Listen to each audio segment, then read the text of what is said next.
السلام عليكم ورحمة الله وبركاته. kusoo dhawaada beeraha TV oo uga barateen barashada cilmiga beeraha.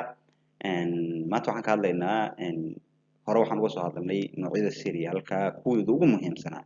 Marka maanta waxaan ka hadlaynaa hal cashir oon ka sameynay leguminouska ama digiraha ama beanska.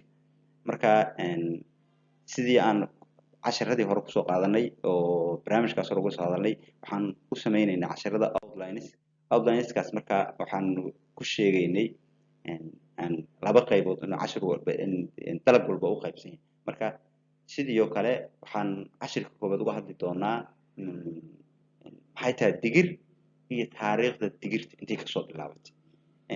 cashirkan labaad wuxuu noqon doonaa cultural methodska oo ama nooc hab beerashadeeda iyo isticmaalkeeda iyo conclusionka ama gabagabada.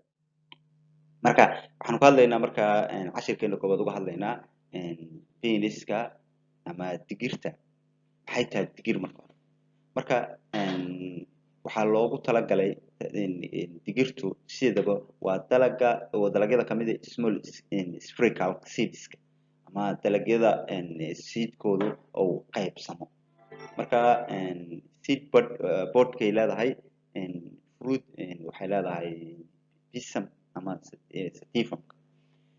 marka each pod marka wuxuu leeyahay contains several beans uu ka kooban yahay ama noocyo baashaas ah. marka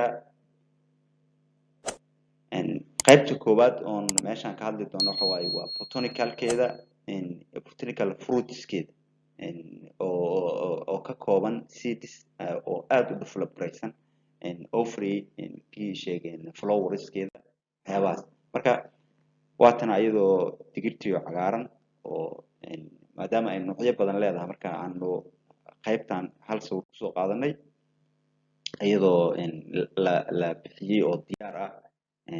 marka history of beans taariikhda digirta intay kasoo bilaabatay.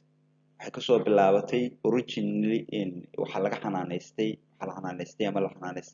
xilli aad u horeeya.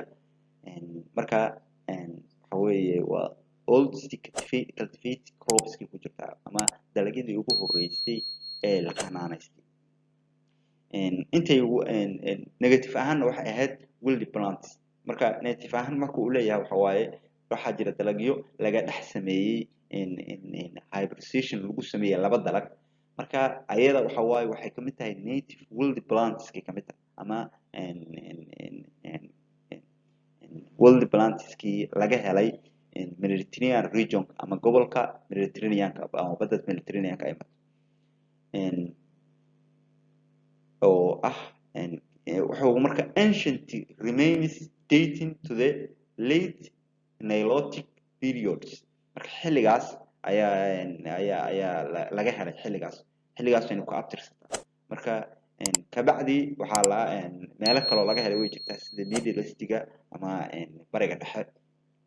marka laakiin asalkeeda meeshii ugu horeysay oo lagu arkay oo native plant ahaan loogu arkay waxay ahayd haradaha Mediterranean sida ama badda Mediterraneanka. marka cashirkeena koobaad wuxuu noqon doonaa qaybtaas. intaasaan kusoo gabagabaynaynaa. asalaamu calaykum waraxmatullaahi wabarakaatu.